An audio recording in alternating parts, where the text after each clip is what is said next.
नमस्कार दोस्तों, हम फिर से लेकर आ चुके हैं आप लोगों के लिए सुबह की सभी ताजा और बड़ी खबरें। फटाफट अंदाज में एक एक कर बताएंगे आपको आज देश और दुनिया से क्या बड़ी खबरें निकलकर सामने आ रही हैं। लेकिन उससे पहले दोस्तों एक नजर डालेंगे सुर्खियों पर। राहुल गांधी का केंद्र सरकार के ऊपर बड़ा हमला, बोले फिलहाल ग्लोबल हंगर इंडेक्स की रिपोर्ट को नहीं मान रही बीजेपी, देश में बढ़ रही है भुखमरी, गरीबों को दोस्तों नहीं मिल रहा खाने को। वहीं पर अगली बड़ी खबर में हम आपको बताएंगे दोस्तों, दरअसल आपको बता दें कमलनाथ का बीजेपी के ऊपर बड़ा हमला, बोले मध्य प्रदेश में भ्रष्टाचार ने पैर पसार रखे हैं। वहीं पर राहुल गांधी से मिली दोस्तों बुजुर्ग महिला, दिला दी इंदिरा गांधी की याद, राहुल के लिए लेकर पहुंची 2 खीरे हाथ में, वीडियो सोशल मीडिया पर हुआ वायरल। वहीं पर अगली बड़ी खबर में हम आपको बताएंगे निर्मला सीतारामन हो गई सोशल मीडिया पर बुरी तरीके ट्रोल। आपको बता दें गिरते रुपए को लेकर, बोले डॉलर मजबूत हो रहा है। आप समझिए रुपए गिर रहा है लेकिन कह रही है कि डॉलर मजबूत हो रहा है। बताएंगे लल्लन सिंह ने क्या कहा है। वहीं पर अगली बड़ी खबर में हम आपको बताएंगे आम आदमी पार्टी का बीजेपी के ऊपर बड़ा हमला, बोले मनीष सिसोदिया को जबरन गिरफ्तार करेगी बीजेपी, नहीं कोई भी सबूत उसके बावजूद भी। वहीं पर अगली बड़ी खबर में हम आपको बताएंगे दोस्तों राहुल गांधी का योगेंद्र यादव ने की तारीफ, बोले सत्ता का लालच नहीं है राहुल गांधी को, इसके बारे में आपको बताएंगे। वहीं पर जेपी नड्डा का अरविंद केजरीवाल के ऊपर बड़ा बयान, बोले गली गली पहुंचाई शराब, तो केजरीवाल बोले गुजरात में फिर क्या हो रहा था शराब के नाम पर, लोगों की जानें जा रही थी जहरीली शराब से, चुप क्यों थे जेपी नड्डा। वहीं पर अगली बड़ी खबर में हम आपको बताएंगे संजय सिंह का बीजेपी के ऊपर बड़ा हमला, बोले मनीष सिसोदिया को जेल में डालने वाली है बीजेपी, नहीं है सिसोदिया के खिलाफ सबूत, भारतीय जनता पार्टी डर गई है। वहीं पर अगली बड़ी खबर में हम आपको बताएंगे दोस्तों दिल्ली में युवक की आपको बता दें पीट पीट कर दी हत्या, मुसलमानों का नाम 3 मुस्लिमों का सामने आ रहा है लेकिन एक बाबा बोल रहा है कि कई लड़कों ने पीटा। बताएंगे आखिरकार बाबा क्यों इस तरीके का बयान दे रहा है, क्या ये चुनावी प्रचार शुरू होगा हिंदू मुसलमान का। वहीं पर अमूल और दोस्तों मदर डेयरी ने दूध पर बढ़ाए 2-2 रुपए, सरकार के ऊपर उठे सवाल, महंगाई की बढ़ती मार और दिवाली असर पर है, इसके बारे में भी बताएंगे। वहीं पर अगली बड़ी खबर में हम आपको बताएंगे दोस्तों पाकिस्तान से पिछड़ा देश तो तिल मिला गई भारतीय जनता पार्टी, इसके बारे में भी बताएंगे। तो सारी खबरें फटाफट अंदाज में देंगे, एक एक कर देंगे। फिलहाल खैर चलिए बढ़ते हैं सबसे पहली और सबसे बड़ी खबर की ओर।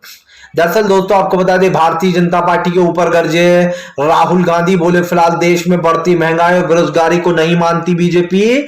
आपको बता दें दोस्तों दरअसल एक रिपोर्ट सामने आई, मैंने आपको इस रिपोर्ट के बारे में पहले भी बताया था लेकिन अब इस रिपोर्ट ने तुल पकड़ लिया है। बीजेपी इस रिपोर्ट को मानने से मना कर रही है। दरअसल आप सब जानते हैं दोस्तों ग्लोबल हंगर इंडेक्स ये हर बार अपनी जो लिस्ट है वो जारी करता है कि कहां कितनी भुखमरी बढ़ी है, कौन सा देश किस देश से पिछड़ गया है। अब दोस्तों 2022 की लिस्ट भी सामने आ गई है। ग्लोबल हंगर इंडेक्स ने अपनी लिस्ट में बताया है दोस्तों, जहां पर पाकिस्तान जो है दोस्तों 99 रैंक पर है और हमारा भारत गरीबी में 107 रैंक पर है, यानी कि 8 नंबर पूरा हम पीछे चल रहा है पाकिस्तान से। आप समझिए पाकिस्तान से भी पीछे पिछड़ गया है हमारा भारत भुखमरी में। बस सिर्फ एक अफगानिस्तान ही है जो कि 109 नंबर पर रैंक कर रहा है और भारत 107 नंबर पर, यानी कि अगर देखा जाए दोस्तों तो दूसरे नंबर पर भुखमरी में भारत आ गया है, पहले पर जो है यहां पर अफगानिस्तान आ गया है।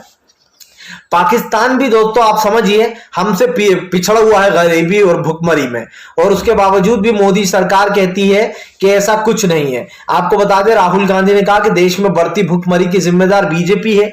वो इन आंकड़ों को भले ही मानने से इनकार कर दे लेकिन सच्चाई यही है। राहुल ने कहा कि प्रधानमंत्री नरेंद्र मोदी जानबूझकर गरीबी और महंगाई के मुद्दे पर बात नहीं करते क्योंकि उनको पता है कि अगर वो बात करेंगे तो सरकार को घेर लिया जाएगा, आम जनता सरकार से सवाल पूछेगी। प्रधानमंत्री के झूठे दावों की दोस्तों पोल खुल चुकी है और ये आप भी जानते हैं कि आज देश की परिस्थितियां क्या है, क्यों भारतीय जनता पार्टी को लोग जबरदस्त तरीके से ट्रोल कर रहे हैं। चलिए बढ़ते हैं एक और अगली बिग ब्रेकिंग की तरफ। बता दोस्तों अगली जो बड़ी खबर निकल कर आ रही है, आपको बता दें इमरान प्रतापगढ़ी ने शेयर किया राहुल गांधी का वीडियो। बुजुर्ग महिला दोस्तों राहुल गांधी के लिए लेकर पहुंची 2 खीरे। दरअसल दोस्तों इंदिरा गांधी की बहुत बड़ी फैन एक बुजुर्ग महिला पहुंची, जिनकी वजह से इंदिरा गांधी की वजह से इनको जमीन मिली थी और उसी जमीन से दोस्तों इनका घर बार चलता है। क्या था वो कानून जिसकी वजह से, इंदिरा गांधी की वजह से इन अम्मा को जमीन मिली थी, और कैसे ये राहुल से जाकर झूम कर रोने लगी। दरअसल आपको बता दें, राहुल गांधी अपने काफिले के साथ आगे बढ़ रहे थे, तभी अचानक से राहुल गांधी की नजर एक बुजुर्ग महिला पर पड़ती है। वो अपने हाथ में 2 खीरे लिए हुए खड़ी थी, यानी कि जिसको हम ककड़ी भी बोलते हैं। आपको बता दें, 2 खीरे लेकर खड़ी हुई अम्मा को राहुल गांधी ने देखा तो उन्हें लगा कि शायद वो उनसे कुछ कहना चाहती हैं। बड़ी बेचैन सी दिखाई दे रही थी। राहुल गांधी ने उनको करीब बुलाया। राहुल गांधी के पास जाकर राहुल गांधी को उन्होंने 2 खीरे दिए और कहा कि ये तुम्हारी दादी इंदिरा गांधी की वजह से मुझे जमीन मिली थी, जिस जमीन जो इंदिरा गांधी की वजह से मुझे जमीन मिली थी, उसी जमीन पर मैंने ये खीरे उगाए हैं, ये मैं तुम्हें देना चाहती हूं। राहुल गांधी भी अम्मा से मिलकर इमोशनल हो गए, जिसके बाद राहुल गांधी ने उन अम्मा को अपने गले से लगा लिया। अम्मा ने बताया कि जो भूमि सुधार कानून इंदिरा गांधी ने लागू किया था, उसके तहत ही उनको ये जमीन मिली थी, और इस जमीन पर ही उन्होंने ये खीरे उगाए, जिसके बाद राहुल गांधी को उन्होंने ये खीरे दे दिए। सिंपल सा मतलब यह है दोस्तों कि जो बुजुर्ग अम्मा थी, ये राहुल गांधी को बताने की कोशिश कर रही थी कि उनकी दादी की वजह से ही उनको ये जमीन मिली थी, और उनके ऊपर ये एक बहुत बड़ा उपकार था। जाहिर सी बात है दोस्तों, इंदिरा गांधी को एक तरीके से ये कहना गलत नहीं होगा कि एक टॉप लेडियों में गिना जाता था। उनकी राजनीति को काफी दमदार माना जाता था, और इसीलिए इंदिरा गांधी दोस्तों काफी मशहूर रही। लेकिन अचानक से फिर जब इंदिरा गांधी शहीद हो गई थी हमारे देश के लिए, और उसके बाद से लोगों का गुस्सा भी फूटा था। लेकिन अब कहीं ना कहीं ये कहना गलत नहीं होगा दोस्तों कि फिलहाल जो राहुल गांधी से बुजुर्ग अम्मा मिली, तो उनको काफी ज्यादा खुशी हुई। राहुल ने बताया कि उनको इंदिरा गांधी, जो कि उनकी दादी थी, बचपन में बहुत प्यार करा करती थी, उन्हें आज भी अपनी दादी की याद आती है। सबसे बड़ी बात यह है दोस्तों कि इंदिरा गांधी से राहुल गांधी की इस यात्रा को जोड़ा जा रहा है। आपको पता हो दोस्तों कि जब एक बार इंदिरा गांधी कमजोर पड़ गई थी, तब उन्होंने भी ऐसी एक यात्रा निकाली थी, और उस यात्रा में दमदार उनका अंदाज देखने को मिला था। वही का वो रूप अब राहुल का देखने को मिल रहा है। चलिए बढ़ते हैं एक और अगली बिग ब्रेकिंग की तरफ। बता दोस्तों, अगली जो बड़ी खबर निकल कर आ रही है, निर्मला सीतारमण का सोशल मीडिया पर बना मजाक। मोदी सरकार को बचाने के लिए कुछ ऐसा बोल गई दोस्तों रुपए के बारे में कि लोगों ने अपने मुंह दबा लिए, और प्रधानमंत्री नरेंद्र मोदी के पुराने वीडियो शेयर करना शुरू कर दिए सोशल मीडिया पर। अब आप सोच रहे होंगे कि अब कौन सा नया गुल खिलाया है माननीय वित्त मंत्री जी ने। दरअसल दोस्तों, निर्मला सीतारमण कुछ ऐसी बातें बोल जाती हैं जिसमें बीजेपी का बचाव नजर आता है, और मूर्खता भी नजर आती है उनकी। अब क्या मूर्खता भरा सवाल जवाब दिया उन्होंने, सुनिए। निर्मला सीतारमण कहती है कि रुपए गिर नहीं रहा है, बल्कि डॉलर मजबूत हो रहा है। ये वही बीजेपी की सरकार है दोस्तों, जो मनमोहन सिंह साहब को घेरती थी और कहती थी कि रुपए लगातार गिरता चला डाला है और डॉलर महंगा होता चला जा रहा है। उस वक्त तो डॉलर का भाव 62 रुपीज था, यानी कि 62 रुपए था। और आज दोस्तों जब डॉलर का दाम, आप समझिए दोस्तों, आज जब डॉलर का दाम दोस्तों इतना ज्यादा महंगा हो गया है, 82 रुपए के लगभग हो गया, 82 से भी ज्यादा का हो गया बल्कि, उस वक्त निर्मला सीतारमण ऐसा बेवकूफी वाला बयान दे रही है और कह रही हैं कि दरअसल रुपए गिर नहीं रहा बल्कि डॉलर मजबूत हो रहा है। तो फिर आप ये पूछिए निर्मला सीतारमण जी कि प्रधानमंत्री नरेंद्र मोदी का इस पर क्या कहना है, क्योंकि वो तो मनमोहन सिंह साहब को लगातार घेरते थे कि हमारा देश गरीबी में जा रहा है, रुपए गिरता चला जा रहा है, डॉलर महंगा हो रहा है। जब आज आपकी सरकार में डॉलर लगातार महंगा हो रहा है, रुपए गिरता चला जा रहा है इतना कि जितना कभी भारत में गिरा नहीं, और उसके बावजूद भी आप इस तरीके का बयान देती हैं और कहती हैं कि डॉलर मजबूत हो रहा है।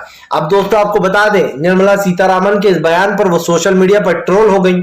जेडीयू के नेता और नीतीश के सबसे खास नेता लल्लन सिंह ने निर्मला सीतारमण पर बड़ा हमला बोलते हुए लिखा, माननीय वित्त मंत्री जी नाक सीधे नहीं घुमाकर पकड़ रही हैं। वित्त मंत्री जी के अनुसार रुपया कमजोर नहीं हो रहा बल्कि डॉलर मजबूत हो रहा है। वह क्या तर्क है आपका। अब आप समझिए दोस्तों, लल्लन सिंह ने बड़े ही जबरदस्त तरीके से यहां पर निर्मला सीतारमण को ताना मारा है। एक बार फिर से सुनिए, यहां पर सीधा सीधा वो निर्मला सीतारमण जी से कह रहे हैं कि माननीय वित्त मंत्री जी नाक सीधी नहीं बल्कि घुमाकर पकड़ रही हैं। वित्त मंत्री जी के अनुसार रुपया कमजोर नहीं बल्कि दोस्तों डॉलर मजबूत हो रहा है। तो फिर हम प्रधानमंत्री नरेंद्र मोदी जी के 2014 के वीडियो हमें सोशल मीडिया पर दोस्तों वायरल करना ही होंगे लोगों को, क्योंकि उसमें तो प्रधानमंत्री कहते हुए नजर आ रहा है कि मनमोहन सिंह साहब ने रुपए को गिराते चले जा रहा है और डॉलर को महंगा करवा रहा है, देश इससे गरीबी में झुक रहा है। तो भाई आपकी सरकार जब आई तो ये रूल बदल गया, वहां हमें तो पता ही नहीं था। चलिए बढ़ते हैं एक और अगली बिग ब्रेकिंग की तरफ। बता दो तो आम आदमी पार्टी के अरविंद केजरीवाल का बीजेपी के ऊपर बड़ा हमला। बोले हमें गुंडागर्दी करना नहीं आता, हमें जो है राजनीति नहीं आती, हमें सिर्फ देश का विकास करना आता है। दरअसल आपको बता दें इन दिनों अरविंद केजरीवाल गुजरात के दौरों पर है। एक के बाद एक अरविंद केजरीवाल गुजरात के दौरे कर रहा है। अरविंद केजरीवाल को पूरा यकीन है कि इस बार गुजरात में उनकी सरकार आएगी। इधर दूसरी तरफ भारतीय जनता पार्टी को लगता है कि उनकी सरकार फिर से रिपीट होगी, तो वहीं दूसरी तरफ दोस्तों राहुल गांधी को पूरा यकीन है कि इस बार गुजरात में उनकी सरकार बनेगी। आपको बताते हैं हालांकि कांग्रेस कहीं दिखाई नहीं दे रही है गुजरात के प्रचार में, अब बाद में आती है या नहीं ये समझ में नहीं आ रहा कि आखिरकार दोस्तों कांग्रेस गुजरात में प्रचार क्यों नहीं कर रही है। इसका सबसे बड़ा रीजन मैं आपको बताता हूं। दरअसल दोस्तों आप सब जानते हैं कि गुजरात में इस वक्त राहुल गांधी जो है इस वक्त कर्नाटक में, और राहुल गांधी की भारत जोड़ो यात्रा इन सब पर भारी पड़ रही है। इसीलिए बीजेपी और आम आदमी पार्टी दोनों बौखलाए हुए हैं। लेकिन फिलहाल हम यहां पर बात कर रहे हैं आम आदमी पार्टी की। दरअसल ये बात सच है दोस्तों कि आम आदमी पार्टी से बीजेपी डर गई है। अगर बीजेपी नहीं डरती दोस्तों तो वो हिमाचल के साथ साथ गुजरात की तारीख का भी चुनाव की तारीखों का ऐलान करती। लेकिन बीजेपी ने बड़ी ही चालाकी से, आपको बताते चले बड़ी ही चालाकी से हिमाचल का तो ऐलान कर दिया लेकिन गुजरात का नहीं करा। इससे साफ दिखाई देता है कि बीजेपी दोस्तों एक डरपोक सरकार है जो कि लगातार डर रही है, और ये डर दोस्तों बीजेपी को ले डूबेगा। मैंने आपसे पहले भी कहा है और फिर कहूंगा कि भारतीय जनता पार्टी दोस्तों पूरी तरीके से फेल हो चुकी है। बीजेपी को अब समझ में नहीं आ रहा है कि क्या करना है, क्योंकि जाहिर सी बात है आप देश की जनता को पट्टी तो पढ़ा सकते हो, लेकिन जब देश की जनता महंगाई, गरीबी और बेरोजगारी के मुद्दे पर वोट डालेगी तो उस वक्त न प्रधानमंत्री उनको रोक पाएंगे न इस देश की जनता। क्योंकि सिंपल सी बात यह है कि आज देश की बढ़ती महंगाई की दर आम आदमी की कमर तोड़ रही है। भारतीय जनता पार्टी पूरी तरीके से फेल हो चुकी है और इस वक्त बीजेपी को दोस्तों आसरा नहीं मिल रहा है मुंह छुपाने के लिए। इसलिए इन्होंने गुजरात की तारीखों का चुनाव प्रचार वो नहीं किया ऐलान। इसी को लेकर अरविंद केजरीवाल ने कहा कि बढ़ती पॉपुलैरिटी देख हमारी बीजेपी डर गई है और इसीलिए गुजरात में वो तारीखों का ऐलान नहीं कर रही है। सिंपल सी बात यह है दोस्तों कि भारतीय जनता पार्टी की असलियत सबके सामने है। मैंने पहले भी कहा है और फिर कहूंगा कि आज देश में दोस्तों जिस तरीके का माहौल है उससे ये साफ दिखाई देता है कि इस वक्त देश की स्थिति बिगड़ चुकी है और बीजेपी पूरी तरीके से फेल हो चुकी है। चलिए बढ़ते हैं एक और अगली बिग ब्रेकिंग की तरफ। बता दोस्तों अगली जो बड़ी खबर निकल कर आ रही है आपको बता दोस्तों, भारतीय जनता पार्टी के ऊपर गरजे योगेंद्र यादव। बोले राहुल गांधी को नहीं सत्ता का लालच, राहुल बदलना चाहते हैं नफरत की राजनीति। आपको बताते चले दोस्तों इन दिनों काफी तारीफें करते हुए नजर आ रहा है योगेंद्र यादव राहुल गांधी की। एक बार फिर से योगेंद्र यादव ने राहुल गांधी की तारीफ करते हुए कहा कि राहुल गांधी एक सच्चे नेता है, राहुल गांधी को लोग काफी पसंद करते हैं। आपको बताता चलूं इस वक्त राहुल गांधी की तारीफ करते हुए योगेंद्र यादव ने कहा कि राहुल गांधी के पास से हमेशा सत्ता रही है, उन्होंने सत्ता को देखा है, इसलिए शायद राहुल गांधी को सत्ता का लालच नहीं है। योगेंद्र यादव ने कहा कि राहुल गांधी पहले वो इंसान थे जिन्होंने किसानों के समर्थन में सबसे पहला शब्द बोला था। आपको बता दें योगेंद्र यादव ने आम आदमी पार्टी पर हमला बोलते हुए कहा कि आम आदमी पार्टी पर कुछ लोगों का पहरा हो गया है और अब आम आदमी पार्टी पहले जैसी नहीं रही है। आपको बता दें एक वक्त में योगेंद्र यादव भी आम आदमी पार्टी का हिस्सा थे दोस्तों, लेकिन उसके बाद कुछ अनबन के बाद वो आम आदमी पार्टी से दूर हो गए थे और उसके बाद योगेंद्र यादव ने अपनी राह किसान आंदोलन में चुनी थी। और योगेंद्र यादव एक मजबूत नेता है किसानों के, लेकिन बात यहीं पर खत्म नहीं होती। बात यह है कि योगेंद्र यादव ने बीजेपी को घेर लिया है और जो है आम आदमी पार्टी को एक कमजोर पार्टी बताया। उनका कहना है कि देश को सिर्फ राहुल गांधी ही बचा सकते हैं। योगेंद्र यादव ने कहा कि हम इस भारत जोड़ो यात्रा में सिर्फ इसलिए हैं क्योंकि हम राहुल गांधी जी को आगे बढ़ते हुए देखना चाहते हैं। योगेंद्र यादव ने कहा कि किसान आंदोलन से मैं बाहर जरूर हुआ हूं लेकिन मैंने साथ नहीं छोड़ा है, कभी भी आंदोलन को मेरी जरूरत होगी मैं उस आंदोलन में पहुंचूंगा। आपको बता दें योगेंद्र यादव ने कहा इस वक्त किसान आंदोलन से ज्यादा देश को मेरी जरूरत है और मुझे लगता है कि मैं इस भारत जोड़ो यात्रा का हिस्सा बनकर अपने आप को भाग्यशाली समझता हूं। योगेंद्र यादव ने कहा जहां एक तरफ बीजेपी देश में नफरत फैला रही है वहीं दूसरी तरफ राहुल गांधी देश में प्यार और मोहब्बत की नई भाषा लिख रहा है और इस भाषा में हमें उनका साथ देना चाहिए। सिंपल सी बात यह है दोस्तों कि आज योगेंद्र यादव को लोग काफी पसंद करते हैं। बीजेपी के झूठे दावों की पोल तो तभी खुल गई थी जब बीजेपी दोस्तों पूरी तरीके से फेल हो चुकी थी। फिलहाल चलिए बढ़ते हैं एक और अगली बिग ब्रेकिंग की तरफ। बता दोस्तों अगली जो बड़ी खबर निकल कर आ रही जी है, दरअसल दोस्तों आपको बता दे, गली गली में पहुंचाए अरविंद केजरीवाल ने शराब, जेपी नड्डा ने केजरीवाल को घेरा तो संजय रावत ने लगाई जमकर लताड़। आपको बता दें कल जेपी नड्डा ने अपने एक बयान में कहा कि अरविंद केजरीवाल ने गली गली शराब पहुंचाई है और उन्होंने शराब घोटाला किया है। संजय सिंह ने बीजेपी के ऊपर हमला बोलते हुए कहा कि दरअसल पूरे भाजपाई मनीष सिसोदिया को फंसाने की कोशिश कर रहे हैं। आपको बता दूं संजय सिंह ने कहा कि बीजेपी के पास मनीष सिसोदिया के खिलाफ कोई भी सबूत नहीं है, ये ढूंढ ढूंढ के परेशान हो गए लेकिन सिसोदिया के खिलाफ इनको एक भी सबूत नहीं मिला। अरविंद केजरीवाल ने कहा कि हमारी ईमानदार पार्टी है और हमारी पार्टी की ईमानदारी देखकर बीजेपी बौखला रही है। अरविंद केजरीवाल ने कहा कि इनको एक भी सबूत नहीं मिला है, संजय सिंह ने कहा कि इनको एक भी सबूत नहीं मिला है सिसोदिया के खिलाफ, लेकिन उसके बाद भी मनोज सिसोदिया जी को गिरफ्तार करना चाहते हैं। आपको बता दूं संजय सिंह ने कहा कि दरअसल बीजेपी डरी हुई है और उसको समझ में नहीं आ रहा कि वो क्या करे। जाहिर सी बात है दोस्तों, इस वक्त भारतीय जनता पार्टी को एक बड़ा झटका लग गया। बीजेपी सोच रही है कि आखिर किया जाए तो क्या किया जाए, क्योंकि जाहिर सी बात है दोस्तों, महंगाई, बेरोजगारी और बढ़ती ब्याज दरें लोगों की कमर तोड़ रही हैं।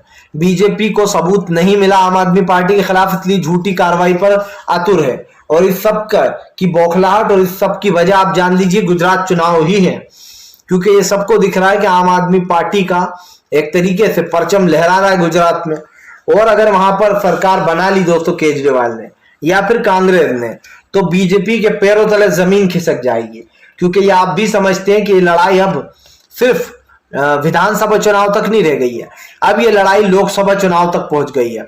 क्योंकि आप भी जानते हैं कि 2023 आएगा और 23 के बाद डायरेक्ट 24 में लोकसभा के चुनाव है।